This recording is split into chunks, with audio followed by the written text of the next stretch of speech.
الحمدللہ رب العالمین والصلاة والسلام علی سید الانبیاء والمرسلین وعلی آلہ واصحابہ اجمعین اما بعد فاعوذ باللہ من الشیطان الرجیم بسم اللہ الرحمن الرحیم یا ایھا الذین آمنوا کتب علیکم الصیام کما کتب علی الذین من قبلکم لعلکم تتقون صدق اللہ مولانا العظیم وبلغنا رسولہ النبی الامین المتین الکریم ونحن علی ذلک لمن الشاکرین والشاکرین والحمد للہ رب العالمین۔ السلام علیکم ورحمۃ اللہ وبرکاتہ۔ اس سے پہلے ایک سلسلہ چلا تمہید حسام الحرمین، در حقیقت حسام الحرمین پر بھیجا اعتراضات کے جوابات تھے، اس پر بہت سارا مواد ابھی رہ گیا۔ جب کبھی ایسی کوئی بات ہوگی تو پھر انشاءاللہ اس پر لوٹ کر کے آئیں گے اور بتائیں گے انشاءاللہ۔ ابھی کافی لوگوں کی خواہش رہی کہ موضوع رمضان چل رہا ہے تو رمضان کے تعلق سے کچھ گفتگو ہو، اور دل بھی چاہا کہ روزے کے تعلق سے کچھ نہ کچھ روشنی ڈالی جائے، تو اس لیے موضوع روزے کے جسمانی، اخلاقی اور معاشرتی فوائد۔ روزہ جب آدمی رکھتا ہے تو روزے کا کیا فائدہ جسم کے اوپر آتا ہے، روزے کا کیا فائدہ آدمی کے اخلاق میں آتا ہے، روزے کا کون سا فائدہ معاشرے اور سوسائٹی پر مرتب ہوتا ہے۔ بس انہی باتوں کو پیش کرنے کی کوشش کرتا ہوں۔ آئیے اس سے پہلے جھوم کر درود پاک پڑھیں صلی اللہ علیہ صلی اللہ علیہ وسلم۔ صلاۃ و سلام علیک یا سیدی یا رسول اللہ یا حبیب اللہ صلی اللہ تعالی علیہ وسلم۔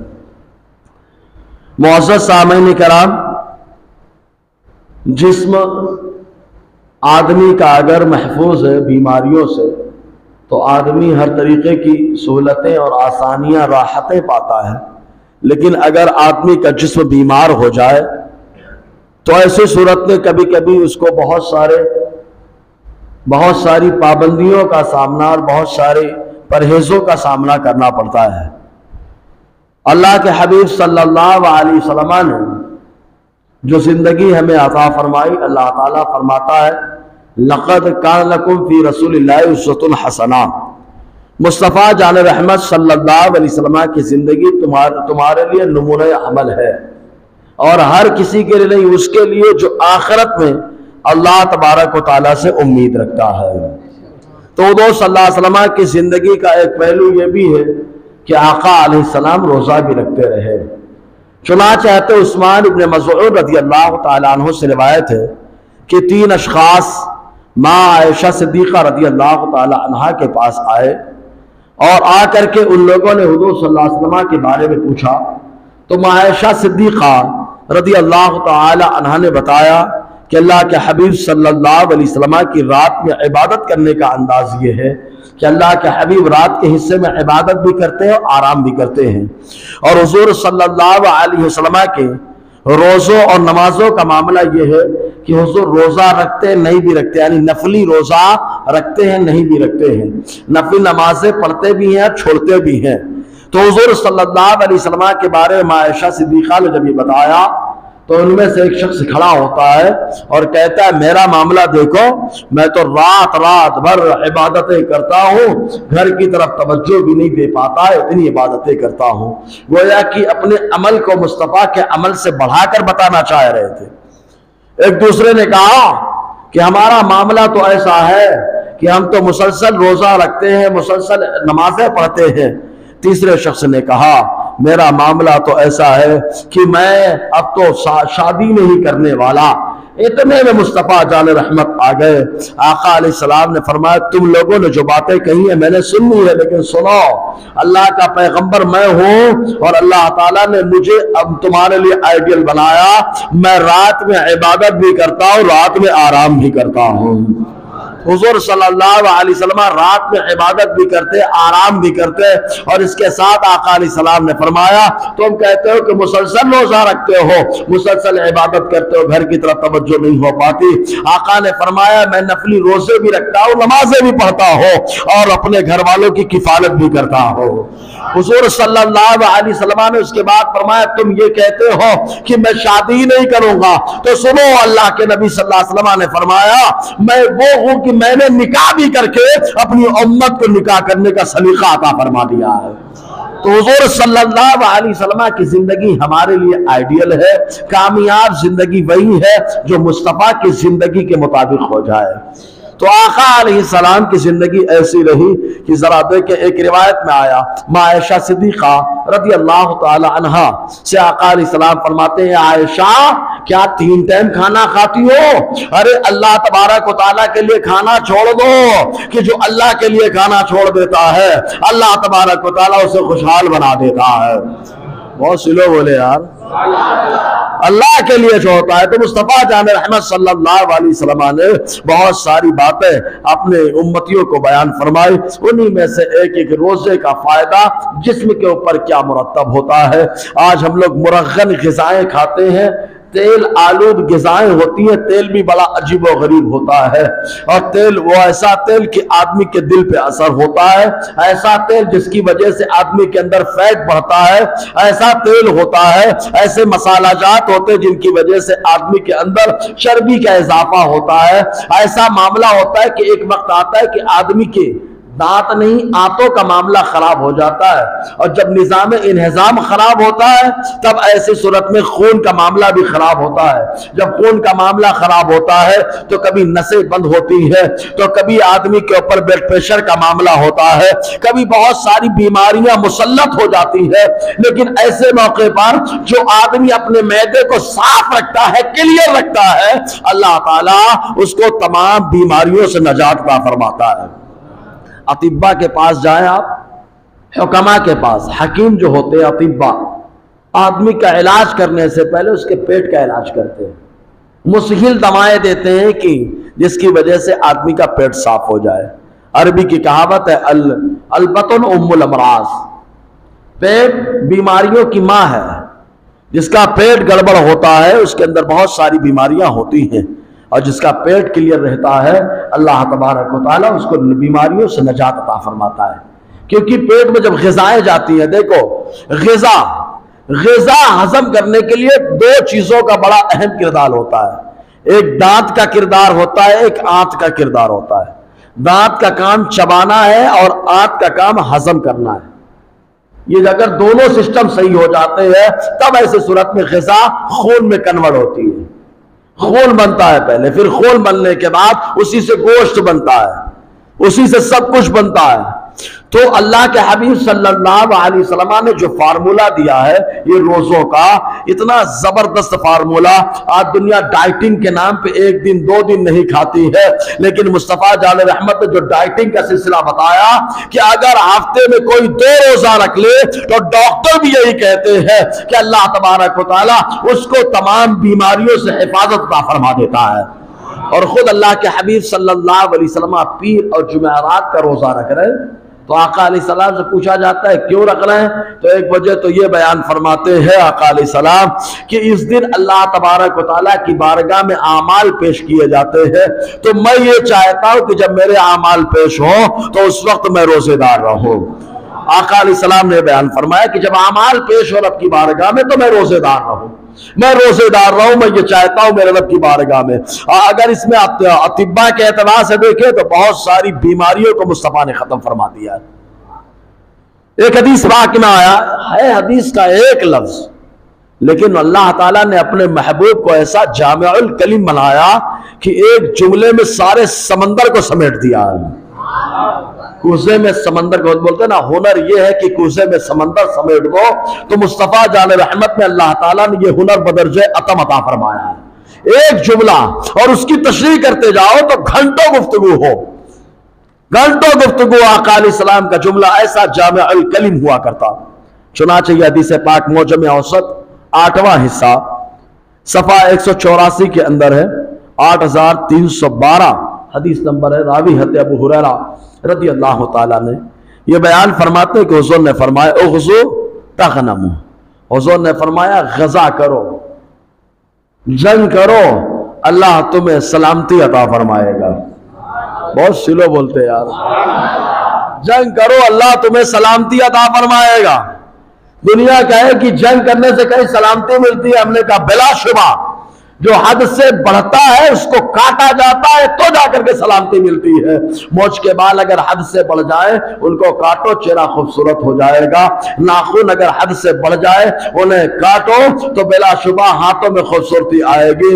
بال اگر حد سے بڑھ جائے انہیں کاٹو، خوبصورتی آئے گی۔ تو جو چیز حد سے بڑھتی ہے اس سے جنگ کی جاتی ہے، اور جنگ کرو اللہ تعالیٰ خود بخود غنیمت عطا فرما دیتا ہے، خوبصورتی عطا فرما دیتا ہے۔ اسی کو حضور صلی اللہ علیہ وسلم نے یہ بیان فرمایا کہ غزا کرو، غزوہ کرو، اللہ تعالیٰ تمہیں جو ہے غنیمت عطا فرمائے گا، سکون، اور اللہ تبارک و تعالیٰ سلامتی عطا فرمائے گا۔ ایک روایت میں یوں آیا، آقا علیہ السلام فرماتے جس قوم نے جہاد کو چھوڑ دیا اس قوم کے اوپر ذلت عام، عذاب عام ہو جاتا ہے، عذاب عام ہو جاتا ہے۔ اس کے بعد حضور فرماتے وَصُومُوا تَصِحُّوا، جہاد پھر سمجھا دے، جہاد نام ہے در حقیقت ظلم کو ختم کرنے کا۔ ظالم جب ظلم کرنے لگے تو اس کے ڈیفنس کے لیے جب آدمی کھڑا ہوتا ہے، اسی کو اسلام میں جہاد کہا جاتا ہے۔ مکہ کے باشندوں نے مسلمانوں پہ ظلم و تعدی کی، سرکشی کی، مسلمان مدینے سے نکل کے مکے سے نکل کے مدینہ پہنچا، صبر کرتا رہا۔ جب مکے والوں نے اور ظلم بڑھایا کہ اب مدینے پہ حملہ کر کے نیست و نابود کرنا ہے، تو مصطفیٰ علیہ رحمت نے فرمایا اب ڈیفنس کے لیے میدان میں آؤ۔ تب آقا علیہ السلام بدر کے میدان میں لے کر کے گئے۔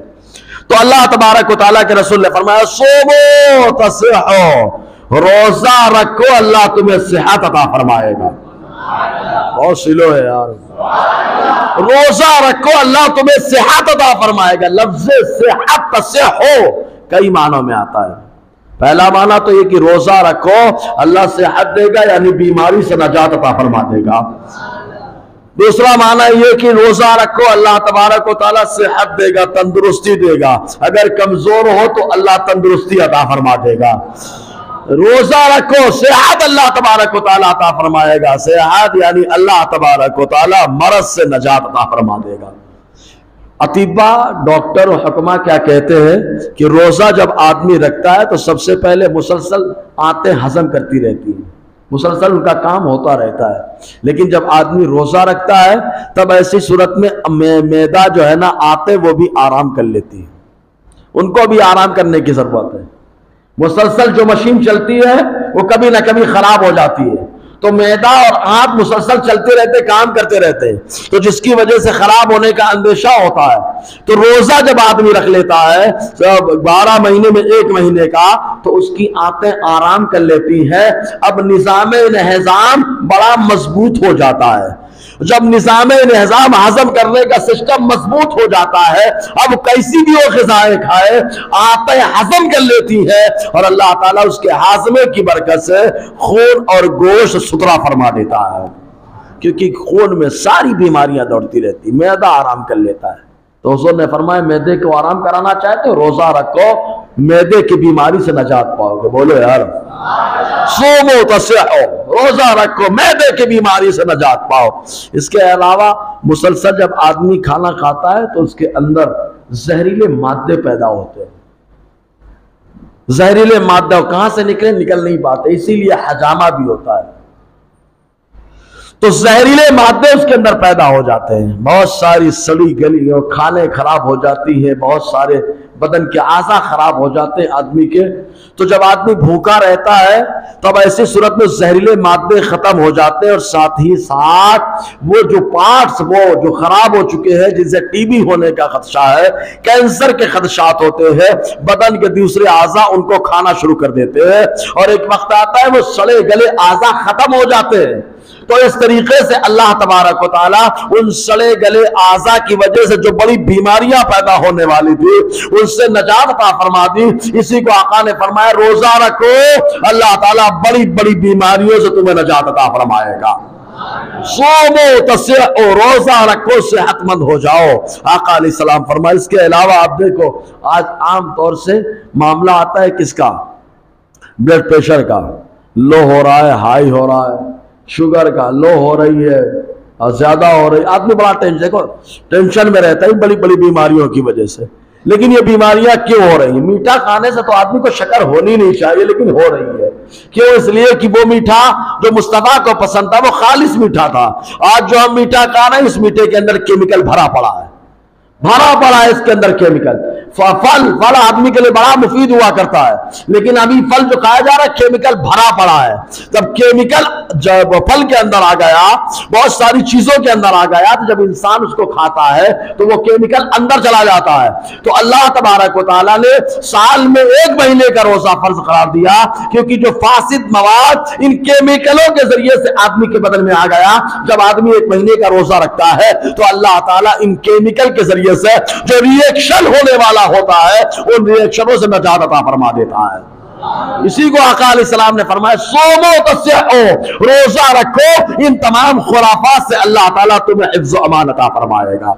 تو روزہ آدمی کو بہت ساری بیماریوں سے نجات عطا فرماتا ہے، بہت ساری بیماریوں سے نجات عطا فرماتا ہے۔ ایک چیز اور، آدمی کا سسٹم اگر خراب ہو، چاہے نظام انہضام ہو، چاہے سونے کا سسٹم ہو، چاہے کھانے کا سسٹم ہو، چاہے اٹھنے بیٹھنے کا سسٹم ہو، ٹائم ٹیبل نہ ہو، تو وہ آدمی روزے کی پابندی کرے، اللہ تعالیٰ وقت کی پابندی کی توفیق عطا فرما دیتا ہے۔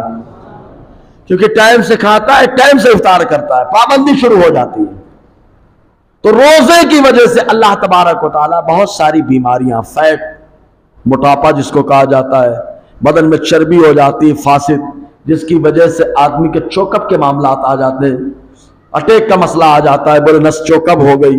تو کیا ہے؟ دیکھو نالی، ایک مثال دے رہا ہوں خالی سمجھانے کے لیے، ایک نالی بنائی گئی جس سے پانی صاف ستھرا جا رہا ہے، لیکن اگر اس کے اندر پانی کے اندر خراب چیزیں ڈالنا شروع کر دو تو نالیوں میں چیزیں ہو جا کر کنارے کنارے جمع ہو جاتی ہیں۔ ایک وہ وقت آتا ہے کہ نالی بند ہو جاتی ہے جس کی وجہ سے پانی آگے جا ہی نہیں پاتا کیونکہ گندی چیزیں جا کے راستہ روک لی انہوں نے۔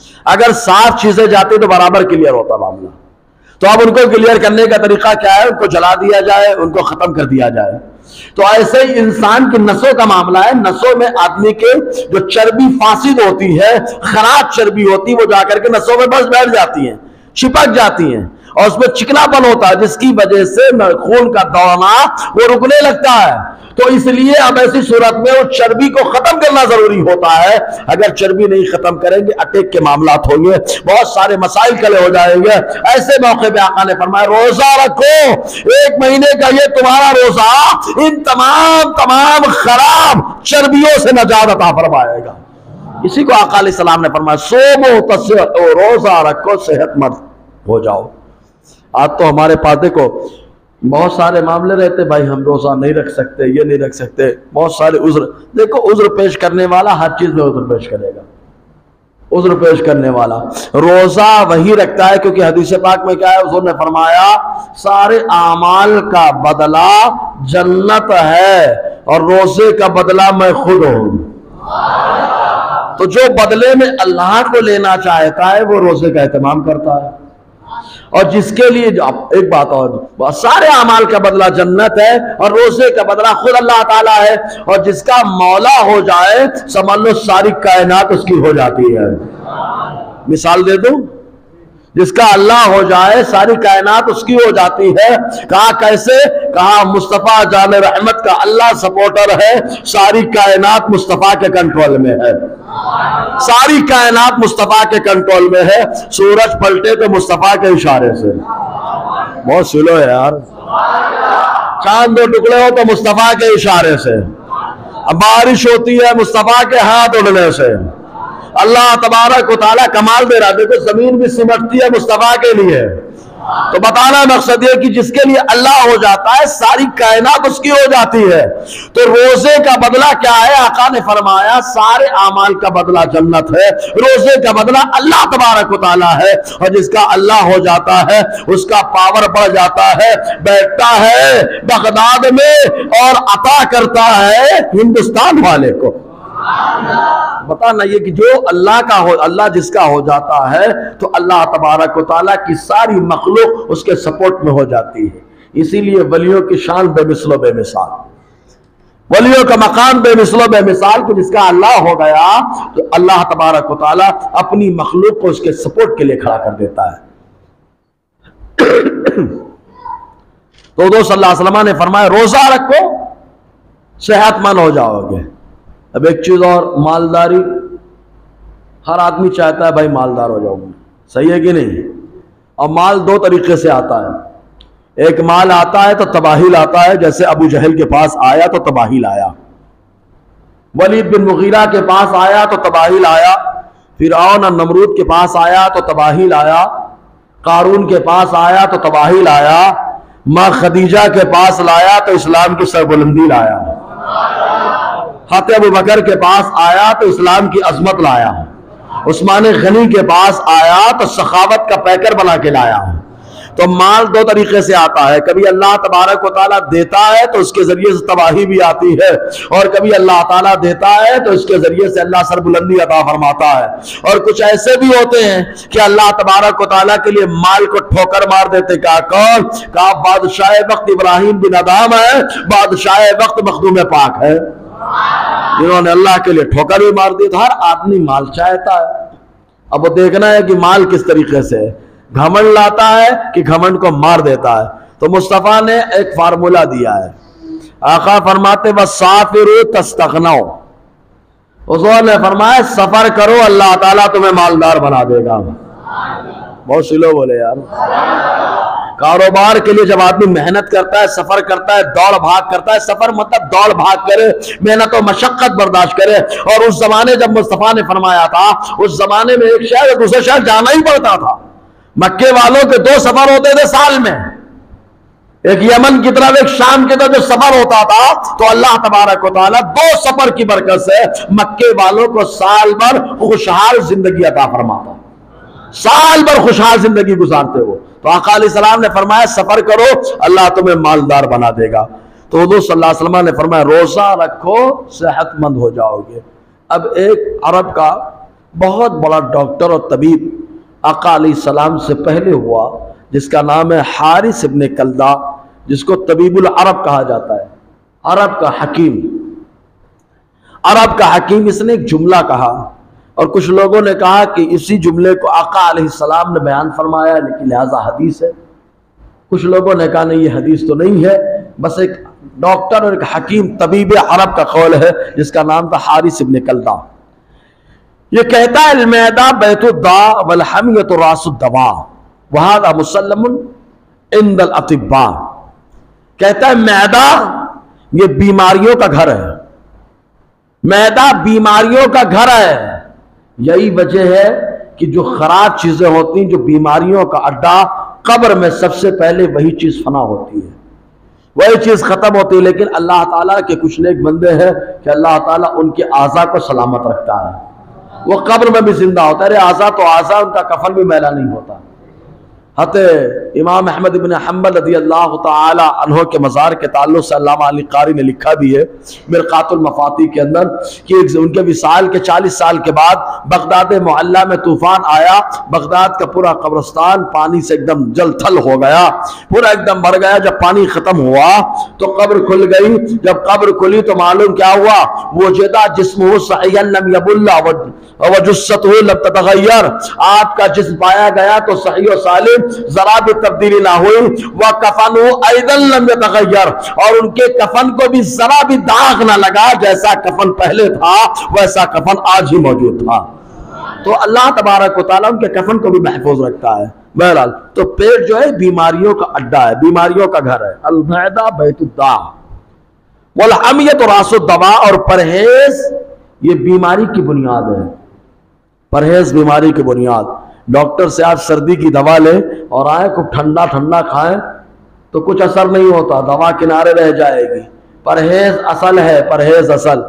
جب بیماری میں دوائیں کام کرتے لیکن پرہیز کرے آدمی تو کامیاب ہوتا ہے. اسی لیے اسلام کے اندر جو بندہ پرہیز کرتا ہے وہ کامیاب ہوتا ہے. تو روزے کا بنیادی مقصد اللہ نے بیان فرمایا، اے ایمان والو تمہارے اوپر روزے فرض کر دیے گئے. خالی تمہارے اوپر نہیں، تم سے پہلے لوگوں پر بھی رہے، ان پہ بھی روزے رہے، لیکن روزے کا مقصد کیا ہے؟ لعلکم تتقون، تم روزہ رکھو گے تاکہ تمہارے اندر پرہیز کرنے کا جذبہ آ جائے۔ بولو یار، پرہیز کرنے کا جذبہ آ جائے۔ کھانا موجود ہے لیکن پرہیز کر رہا ہے، پانی موجود ہے پرہیز کر رہا ہے، بیوی موجود ہے ہاتھ نہیں لگا رہا ہے۔ کہا کیوں یہ کر رہا ہے؟ کہا اللہ تبارک و تعالیٰ نے روزہ دیا ہے تاکہ مسلمانوں کے اندر پرہیز کرنے کا جذبہ آ جائے۔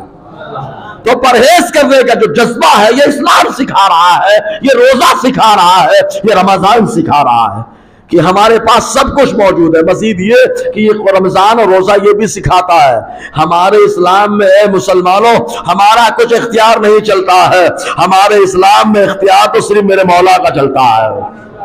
سب کچھ ہونے کے باوجود ہم کچھ نہیں کرتے کیونکہ ہمارے مولا نے ہمیں منع فرما دیا ہے۔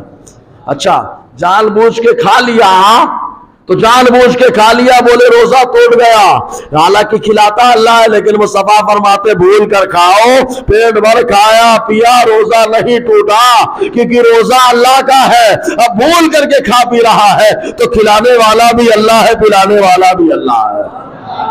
دیکھیں جذبہ، دیکھیں سب کچھ اللہ کے لیے ہے۔ اسی لیے تو حضور تاج الشریعہ فرماتے ہیں نہ سمجھ مرتے ہیں زندگی کے لیے۔ جو ناسمجھ لوگ ہوتے ہیں نا وہ زندگی کے لیے مرتے ہیں، ہائے زندگی، کھاؤ کماؤ زندگی، نہ سمجھ مرتے ہیں زندگی کے لیے۔ اور جو سمجھدار ہے کیا بولتے ہیں؟ جینا مرنا ہے سب کچھ نبی کے لیے، جینا مرنا ہے سب کچھ نبی کے لیے، روزہ رکھنا نبی کے لیے، نماز پڑھنا نبی کے لیے۔ کہا نبی کی خوشی، کہا یہ راضی ہو گیا تو مولا بھی راضی ہوگا۔ تو ساری کائنات اللہ کی خوشی چاہتی ہے اور اللہ تعالیٰ اپنے محبوب کی خوشی چاہتا ہے۔ تو بیماری، یہ میدان بیماری کا اڈا ہے، گھر ہے، اور پرہیز بہترین علاج ہے۔ تو آدمی جب کم کھاتا ہے تو اس صورت میں آدمی محفوظ رہتا ہے۔ اسی لیے آقا علیہ السلام سے جب کھانے کے بارے میں سوال ہوا تو حضور نے فرمایا اپنے معدے کے 3 حصے کر لو۔ کتنے حصے کر لیں؟ 3 حصے۔ روزے کا اثر نیند کے ذریعے سے ظاہر ہو رہا ہے، روزے کا اثر نیند کے ذریعے سے ظاہر ہو رہا ہے۔ ایک بار سبحان اللہ بول کر کے ساری نیند کو مسجد کے باہر بھیج دے، بولو یار ایک بار اور، جسے نیند جائے وہ زیادہ زور سے بولے، ایک بار اور بولو یار۔ عالم رویا۔ بہرحال تو حضور صلی اللہ علیہ وسلم کا معاملہ رہا۔ تو بتانا مقصد یہ ہے کہ یہ بیماری، پیٹ جو ہے نا بیماری کا اڈا ہے۔ آقا علیہ السلام نے جب پوچھا گیا کہ پیٹ میں جب آدمی کھانا کھائے تو کیا طریقہ ہو، مصطفیٰ جان رحمت نے فرمایا اپنے پیٹ کے 3 حصے کر لو، ایک حصہ کھانے کے لیے، ایک حصہ پینے کے لیے، ایک حصہ سانس کے لیے۔ بولو یہ طریقے سے جب بندہ کھاتا ہے تو اللہ تبارک و تعالیٰ اسے بیماریوں سے محفوظ رکھتا ہے، بیماریوں سے محفوظ رکھتا ہے۔ آپ دیکھیں، رک جائیں، اب ماضی پہ جائیں۔ ہم ماضی گزرے ہوئے سالوں پہ جاتے ہیں، ہم دیکھتے ہیں یار ہمارے جو بڑے بوڑھے ہیں، بزرگ ہیں، ان کو بڑی بڑی بیماریاں نہیں ہوتی تھی۔ اب تو 15 سال 16 سال کا بچہ وہ بیماری کا حامل ہو چکا ہے جو بیماری 80 سال کے بزرگوں کو ہوتی تھی، 80 سال کے بوڑھوں کو ہوتی تو وہ بیماری 15 16 سال کے بچوں کو ہو رہی۔ کیوں؟ اس کی وجہ اگر غور کریں گے تو معلوم یہ ہوگا کہ جو پرانے لوگ تھے وہ 2 ٹائم کھاتے تھے، صبح کھاتے شام میں کھاتے، بس ان کا کھانا ہضم ہو جاتا تب کھانا کھاتے۔ اور ہم لوگ بھائی 5 ٹائم سے کم تو نہیں کھاتے، 5 ٹائم سے کم تو نہیں کھاتے۔ سویرے اٹھے، نماز پڑھے، جلیبی بھجیا دبا کے کھائے، تھوڑی دیر ٹہلے گھومے، اس کے بعد گھر گئے، چائے پراٹھا طبیعت سے کھائے، چائے پراٹھا قیمہ روٹی کھایا۔ اس کے بعد دوپہر کا وقت آیا، نماز پڑھا، پہلے کھانا ہونا، اور کھانا تھوڑا نہیں ہونا، اتنا ہونا کہ سانس لینے میں تکلیف ہو۔ کھانا کھایا، مغرب بعد پھر کھایا، سوتے سوتے پھر کھایا، 5 ٹائم تو ہو ہی جاتا ہے۔ تو یہ حارث ابن کلدہ کیا کہتا ہے؟ کہتا ہے الذی قتل البریہ واہلک السباع فی البریہ ادخال الطعام علی الطعام قبل الانہضام۔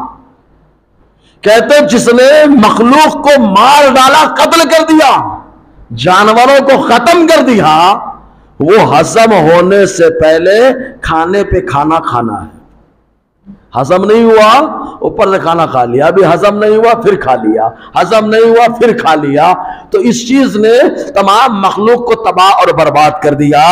تو پیٹ کو خالی رکھنے کا سلیقہ یہ رمضان اور روزہ سکھا رہا ہے کہ نظام انہضام درست کرو، آنتوں کا بھی حق ہے، انہیں بھی آرام کر دو، جب وہ آرام کر لیں گے تو انہضام کا معاملہ مضبوط ہو جائے گا، اور جب انہضام کا معاملہ مضبوط ہو جائے گا تب ایسی صورت میں تمام بیماریوں سے اللہ محفوظ رکھے گا۔ تو یہ روزہ بڑا اہم ہے، بڑا اہم ہے، سائنسی اعتبار سے بھی دیکھیں، اور سائنس تو آخر میں مجبور ہو کر وہی کہتی ہے جو میرے نبی نے کہا ہے، مجبور ہو کر کے وہی کہنا پڑے گا۔ پہلے تحقیق اپنی، سائنس کیا ہے؟ چند ہوشیار لوگوں کا اپنا نظریہ، چند ہوشیار لوگوں کا اپنا نظریہ، انہوں نے اپنا نظریہ، ہوشیار لوگوں نے اپنا نظریہ پیش کیا، ریسرچ کیا، بتا دیا یہ نظریہ۔ سائنس نے کہا کہ دھماکہ ہوا تو زمین و آسمان الگ ہو گئے، سائنس نے یہ کہہ دیا بلیک ہول کا قول سائنس نے پیش کر دیا۔ ارے یار یہ بعد میں پیش کر رہا ہے نظریہ، لیکن قرآن بہت پہلے پیش فرما رہا ہے۔ ان السماوات والارض کانتا رتقا ففتقناہما، اللہ تعالیٰ 17ویں پارے میں فرماتا ہے کہ زمین و آسمان ٹچ تھے، پھر اللہ تعالیٰ نے حکم دیا دونوں الگ ہو گئے۔ سائنس بھی تو یہی کہتی ہے، دھماکہ ہوا، زمین الگ ہو گئی، آسمان الگ ہو گیا۔ سائنس آج کہہ رہی ہے، قرآن نے 1450 سال پہلے کہہ دیا۔ تو سائنس کو ماننا پڑے گا۔ چند ہوشیار لوگوں نے اپنا نظریہ پیش کیا، لیکن یاد رکھو پیارے، سارے ہوشیاروں کا سردار اللہ تعالیٰ نے جس کو بنایا وہ میرا نبی ہے۔ سارے عقل مندوں کا سردار جسے اللہ نے بنایا وہ میرا نبی ہے۔ تو ہم ریسرچ کر کے پیش کرتے اپنا نظریہ، اور میرا نبی جو پیش کر دیتا ہے اللہ تبارک و تعالیٰ اسی میں عافیت عطا فرما دیتا ہے، اسی میں عافیت عطا فرما دیتا ہے۔ آپ سائنس سے اعتبار سے دیکھ رہے ہیں تو دو مثالیں پیش کر دوں، ایک بار زور سے بولے سبحان اللہ۔ سائنسی اعتبار سے آقا علیہ السلام نے ہمارے ارشاد فرمایا اگر مکھی کھانے میں گر جائے تو اس کو ڈبا کر کے اٹھا کے پھینک دو۔ کیوں؟ اغمسو، حضور نے فرمایا اغمسو، اس کو ڈباؤ۔ کیوں ڈباؤ؟ ڈائریکٹ نہیں نکال کے پھینک دینے کا، آقا نے فرمایا ڈباؤ، ڈباؤ، اس کے بعد اس کو نکال کر کے پھینک دو۔ کیوں؟ اس لیے کہ اس کے ایک بازو میں بیماری ہے اور دوسرے بازو میں شفا ہے، اور مکھی کا معاملہ ایسا ہے جب بھی گرتی ہے تو بیماری والا بازو ڈالتی ہے، شفا والا بازو نہیں ڈالتی ہے۔ آسان لفظوں میں کہو کہ ایک بازو میں زہر ہے اور دوسرے بازو میں تریاق ہے، زہر مارنے والا مادہ ہے، ایک بازو میں بیماری ہے، دوسرے بازو میں بیماری مارنے والا مادہ ہے۔ تو آقا علیہ السلام نے پہلے فرمایا اس کو ڈبا دو، اس لیے کہ جو بازو سے زہر تمہارے کھانے میں پیدا ہوا جب ڈبا دو گے تو دوسرا بازو آ جائے گا، وہ زہر کا مادہ ختم ہو جائے گا، اللہ تعالیٰ تمہیں عافیت عطا فرمائے گا۔ آقا نے بہت پہلے فرما دیا، سائنس آج بتا رہی ہے، بولو نا یار۔ اور یہ میں نہیں کہتا، گوگل کر کے دیکھ لیجئے، سب مل جائے گا، کن ڈاکٹروں کا کیا کیا نظریہ ہے، سب مل جائے گا۔ اس کے ساتھ ساتھ کتے کے بارے میں میرے نبی نے فرمایا کتا چاٹ لے تو 7 بار دھونا، ایک بار مانجھ لینا۔ مانجھنا سمجھتے؟ مٹی سے مانجھ لینا، 7 بار دھونا، ایک روایت میں 3 بار دھونا۔ سائنس بھی آج یہی کہہ رہی ہے، بولو نا یار۔ تم تحقیق کر کے بتا رہے ہو، میرا نبی تو خالی نظر ڈالتا ہے، بتا دیتا ہے۔ میرے نبی کے نظر میں کمال اتنا کمال ہے، جس پہ نظر پڑ جاتی ہے وہ کعبہ اگرچہ رہے لیکن نظر پڑ جائے تو قبلہ بنا دیتا ہے اللہ۔ وہ قبلہ ہی ہوتا ہے جس پہ نظر پڑ جائے، مصطفیٰ کی نظر پڑ جائے تو اٹھا کر کے ہدایت کے ستارے بنا دیتے ہیں۔ یہ آقا علیہ السلام کی شان ہے۔ تو یہ روزہ زبردست فوائد کا حامل ہے، بس شرط یہ کہ آدمی روزے کی اہمیت تو جانے۔ اور روزہ سب سے اہم چیز کیا ہے؟ روزہ یہ بتاتا ہے کہ ہم صرف اللہ کے ہیں، بس ہم صرف اللہ کے ہیں، بس میرا اللہ جو کھانے کو دے گا وہی کھایا جائے گا۔ اور اللہ اتنا کریم ہے، اتنا کریم ہے، دیکھو خالی ایک ٹائم کا کھانا رکنا ہے، کھانا ایک ٹائم کا رکے گا، پینا مان لیجئے 5 ٹائم کا رکے گا، 6 ٹائم کا رکے گا، کھانا پینا، کھانا ایک ٹائم کا۔ ناشتے کی جگہ سحری دبا کے ہو رہی بھائی، کبھی کبھی تو ناشتہ ہوتا بھی نہیں لیکن سحری تو ہوتی ہے، ہر حال میں ہوتی ہے اور تگڑی ہوتی ہے۔ ناشتہ تو کبھی کبھی ہلکا ہو جاتا ہے لیکن سحری تگڑی ہوتی ہے، صحیح ہے۔ اور اس کے بعد آدمی دن میں جو ہے نا 5-6 بار پانی پیتا ہے تو پانی کی قربانی ہو جاتی ہے. لیکن مولا اتنا کریم ہے، اتنا کریم ہے، کہا تم نے اتنی قربانی دی ہے، اب ہم تم کو 2 خوشی دیں گے. پہلی خوشی جب تم افطاری کرو گے تو ہم دیں گے، دوسری خوشی محشر میں آؤ گے تب ہم تم کو عطا کریں گے. اللہ تعالیٰ بدلے میں 2 خوشیاں دے رہا ہے، بڑی خوشی عطا فرما رہا ہے. اور خوشی کے ساتھ ساتھ یہ بھی کہہ رہا ہے افطاری کے ٹائم میں دعا تو مانگو، تمہاری ہر دعا قبول کروں گا. ایک ٹائم کا کھانا چھوڑا، 6-7 ٹائم کا پانی چھوڑ دیا، میرا مولا فرماتا ہاتھ تو اٹھا، اب تیری دعا قبول ہوگی. بولو یار، یعنی آدمی کے اندر کمال بھی آتا ہے روزے سے. بولے دینی اعتبار سے کمال آتا ہے کہ دعائیں قبول ہونے لگتی ہیں، دھڑا دھڑ دعائیں قبول ہوتی ہیں. اچھا یہ نہیں کہا گیا کہ متقی پرہیزگار دعا کرے تو ہی دعا قبول ہوگی. اللہ نے فرمایا 3 لوگوں کی دعا ہر حال میں قبول ہوتی ہے: انصاف کرنے والا پیشوا، مظلوم آدمی اور روزے دار. سبحان اللہ، روزے دار کی دعائیں قبول ہوتی ہیں. اس کے علاوہ ایک موقع پہ اللہ تعالیٰ خود سورہ اعراف میں ارشاد فرماتا ہے، اللہ تعالیٰ نے خود کھانے کا حکم دیا ہے، کھاؤ. میرا رب فرماتا ہے، ہوتا نا بڑے لوگ بولتے ہیں کھاؤ کھاؤ کھاؤ، تو اللہ تبارک و تعالیٰ اتنا کریم ہے، اتنا کریم ہے، ساری چیزوں کو ہمارے لیے بنایا ہے، ساری چیزوں کو. اب آپ کہیں ساری چیزیں، ہم نے کہا ساری مخلوق، پرند چرند درند سب ہمارے لیے ہیں، سب ہمارے لیے ہیں. اللہ تبارک و تعالیٰ نے سب کو ہمارے لیے بنایا ہے. لیکن ہمارے لیے اللہ نے سب کو بنا دیا، اور ہم کو کس کو بنایا؟ اپنے لیے بنایا ہے. تو اللہ تبارک و تعالیٰ ساری چیزوں کو بنانے کے بعد سورہ اعراف میں فرماتا ہے کلوا واشربوا، کھاؤ. میرا رب کیا فرما رہا ہے؟ کھاؤ. واشربوا، اے میرے بندو پیو. یعنی اللہ تعالیٰ کو کھلانا بھی پسند ہے، پلانا بھی پسند ہے. اسی لیے فرما رہا ہے کھاؤ پیو کھاؤ پیو. اس لیے اللہ تعالیٰ کو کھلانا پسند ہے، پلانا پسند ہے. کھلانے کے لیے اللہ تعالیٰ زمین سے جو ہے سبزی اگا رہا ہے، زمین سے سبزیاں اگا رہا ہے، زمین سے اللہ تعالیٰ اناج عطا فرما رہا ہے. اور پینے کے لیے آسمان سے بارش اور زمین سے پانی اللہ تعالیٰ عطا فرما رہا ہے. اور فرماتا ہے کھاؤ پیو. معلوم یہ ہوا کھانے کا انتظام کرنا یا پینے کا انتظام کرنا یہ سب کی بس کی بات نہیں ہے. وہی اللہ وہی جو انتظام کرتا ہے جسے اللہ تعالیٰ اپنی سنت پر عمل کرنے کا موقع عطا فرماتا ہے، جو بھی کھلاتا پلاتا. اسی لیے اللہ تعالیٰ فرمانا ہے کھاؤ پیو ولا تسرفوا، حد سے مت بڑھو. یا اللہ کھانے پینے میں بھی حد ہے کیا؟ تو نے تو خود کہا ہے کھاؤ پیو ولا تسرفوا، حد سے مت بڑھو. کیوں؟ انہ لا يحب المسرفین، اللہ تعالیٰ حد سے بڑھنے والوں کو پسند نہیں کرتا. کھانے میں بھی حد ہے، پینے میں بھی حد ہے. پینے میں ہر لکوڈ شے پہ پی نہیں جاتی، ورنہ کوئی بولے شربت جیسے ہے ویسے شراب بھی تو ہے. شربت ہے شراب ہے، تو میں اس سے کہوں گا بھیا جیسے شربت ہے ویسے پیشاب بھی ہے. سمجھنا، اگر برابری سے بتانا چاہ رہے دونوں سیم ہے، اگر بول رہے شربت شراب دونوں برابری، ہر لکوڈ شے پی نہیں جاتی ہے. ہم نے کلمہ پڑھ کے بتا دیا کہ ہم وہی پینے والے ہیں جو ہمارا اللہ ہم کو پلانے والا ہے.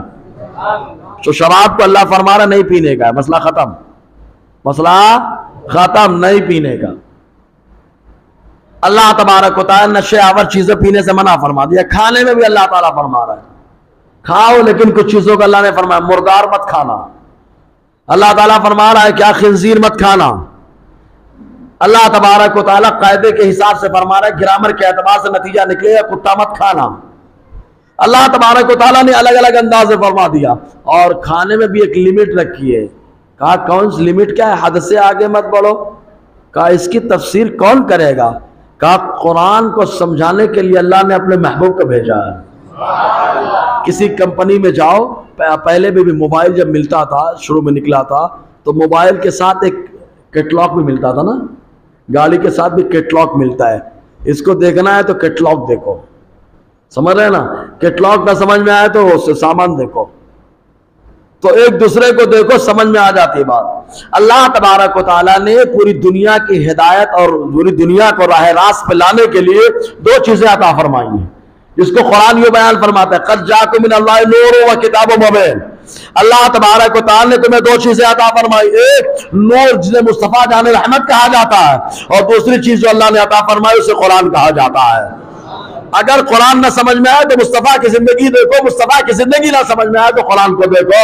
قرآن مصطفیٰ کی عظمت کو بیان کرتا ہے اور مصطفیٰ جان رحمت قرآن کی تفسیر بیان فرماتے ہیں، ہے نا، ایک دوسرے کو سمجھے۔ تو کہا حد سے آگے مت بڑھو، کھاؤ پیو حد سے نہ بڑھو، کہا مصطفیٰ کی زندگی دیکھ لو، مصطفیٰ کی زندگی مت لو، دیکھ لو آقا علیہ السلام کی زندگی بتائے گی آپ کو کہ اس کی تشریح کیا ہوگی۔ کہا 11 مہینہ خوب کھانا خوب پینا، خوب کھانا خوب پینا، لیکن جیسے ہی رمضان آ جائے تو اب جب کھانے کا حکم ملے تب کھانا، جب پینے کا حکم ملے تب پینا، اور اگر اس کے آگے بڑھے تو حد سے بڑھنے والے ہوگے۔ اللہ ایسوں کو پسند نہیں کرتا ہے، اللہ ایسوں کو پسند نہیں کرتا، یہ حد سے بڑھنے والے ہو رہے ہیں۔ ایک لمٹ ہے کھانے کی، آقا علیہ السلام نے بتایا 3 حصے کرو، کھانے کا، پینے کا، سانس لینے کا۔ اگر یہ لمٹ کراس کر گئے تو حد سے آگے بڑھنے والے ہو کر اللہ تبارک و تعالی حد سے آگے بڑھنے والوں کو پسند نہیں فرماتا۔ ایک نصرانی ڈاکٹر گزرا ہے، علامہ سید آلوسی رحمت اللہ علیہ۔ علامہ آلوسی کو ہمیشہ علامہ آلوسی کہا جاتا ہے، لیکن وہ سید میں سے، سادات میں سے۔ علامہ سید آلوسی رحمت اللہ علیہ اپنی کتاب روح المعانی کے اندر، اور ایسے ہی علامہ اسماعیل حقی نے روح البیان کے اندر ایک حکایت نقل کی ہے کہ ایک نصرانی نے علی ابن حسین ابن واقد سے سوال کیا کہ تمہاری کتاب قرآن کے اندر علم طب کے حوالے سے کچھ نہیں ہے، طب یعنی ڈاکٹریت، انسان کے بدن کی حفاظت اور تدابیر کے تعلق سے کچھ نہیں ہے تمہاری کتاب کے اندر، کیونکہ علم 2 ہوتے ہیں، علم ابدان بدن کا علم اور دوسرے دین کا علم۔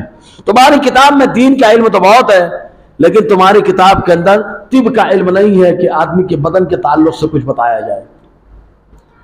تو آتے علی بن حسین بن واقد فرماتے ہیں قد جمع اللہ تعالی الطب کلہ فی نصف آیت من کتابی، تم نے قرآن پڑھا ہی نہیں ہے، اللہ تبارک و تعالیٰ نے پوری طب اور پوری ڈاکٹریت کو، پورے بدن انسان کی تدابیر کو ایک آیت کے آدھے حصے میں جمع فرما دیا ہے، ایک آیت کے آدھے حصے میں جمع فرما دیا ہے۔ تو وہ ڈاکٹر جو نصرانی تھا اس نے کہا وما کیا، وہ کون سی آیت ہے؟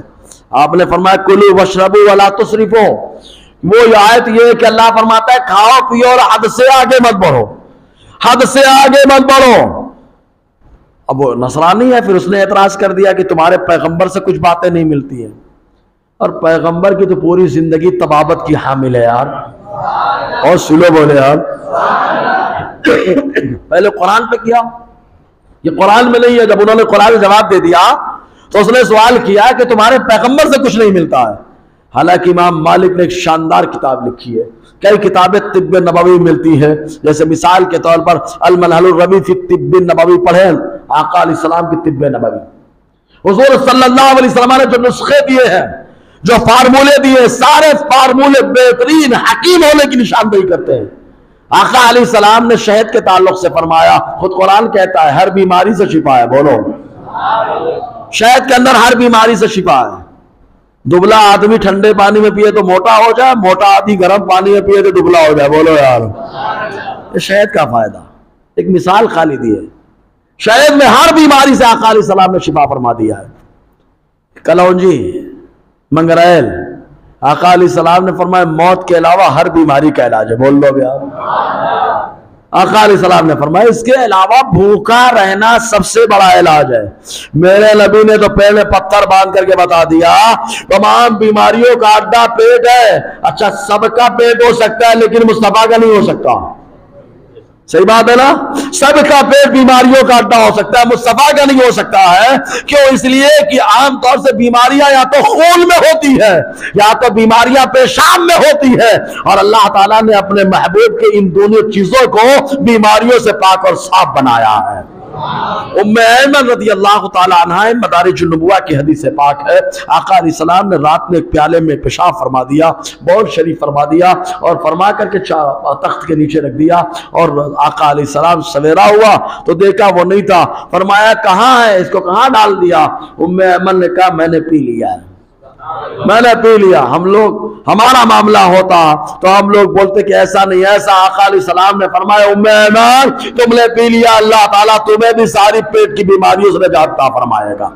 بہت سلو بولے یار۔ ایسے بہت ساری روایتیں. ایک صحابی کو آقا علیہ السلام نے حجامہ کروایا, اپنا خون نکلوایا اور نکلوا کے دیا, کہا جاؤ اس کو ڈال کر کے آ جاؤ کہیں پر. اس صحابی نے اٹھا کر اس خون کو پی لیا. بہتا ہوا خون ناپاک ہوتا ہے, حرام ہوتا ہے, انہوں نے پی لیا. آقا علیہ السلام نے پوچھا خون کیا کیا؟ کہا ایسی جگہ ڈالا ہے کہ وہاں کوئی نہیں دیکھ سکتا ہے. سمجھ رہے کہ نہیں؟ تو حضور صلی اللہ علیہ وسلم کا یہ معاملہ رہا. تو بہرحال حضور صلی اللہ علیہ وسلم کے تعلق سے وہ کہتا ہے کہ ان سے کچھ نہیں ملتا ہے طب کے تعلق سے. تو حضرت علی بن حسین بن واقد کہتے ہیں قد جمع رسولنا صلی اللہ علیہ وسلم الطب فی الفاظ یسیرہ. حضور صلی اللہ علیہ وسلم نے بڑے آسان لفظوں میں طب کو جمع کر دیا ہے. کہا وہ کون سے آسان لفظ ہے؟ کہا حضور فرماتے المعدۃ بیت الداء والحمیۃ راس کل دواء. حضور نے فرمایا معدہ بیماری کا گھر ہے اور پرہیز کرنا ہر دوا کا بنیاد ہے. ہر دوا کی بنیاد کیا ہے؟ پرہیز کرنا ہے. وَآتِ كُلَّ بَدَنٍ مَا عَوَّدتَّهُ. اور حضور نے فرمایا ہر بدن کو وہ دے دو جس کا عادی تم نے اپنے بدن کو بنا رکھا ہے. جس کا عادی تمہارا بدن ہو, تو جس کا بدن جس چیز کا عادی ہوتا ہے وہی مانگتا ہے. تو حضور نے فرمایا وہ دے دو. اس کے بعد کہتا ہے وہی نصرانی ڈاکٹر ما ترک کتابکم ولا نبیکم لجعل الناس طلبا. تمہاری کتاب نے اور تمہارے نبی نے جعلی نوز کو تحقیق کرنے کے لیے کچھ نہیں چھوڑا ہے.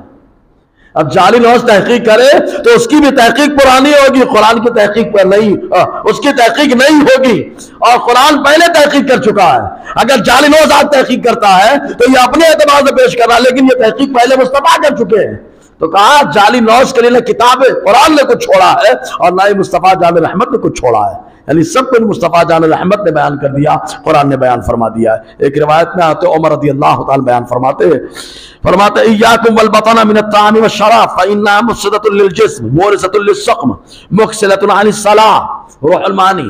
حضرت عمر بن خطاب رضی اللہ تعالی فرماتے ہیں زیادہ کھانے پینے سے بچو, زیادہ کھانے پینے سے بچو. کیوں؟ فانها مفسدۃ للجسم, کیونکہ زیادہ کھانا زیادہ پینا یہ آدمی کے جسم کو تباہ کر دیتا ہے, یہ آدمی کے جسم کو برباد کر دیتا ہے. یعنی بہت ساری بیماریاں آ جاتی ہیں, اس اعتبار سے جسم خراب ہو جاتا ہے.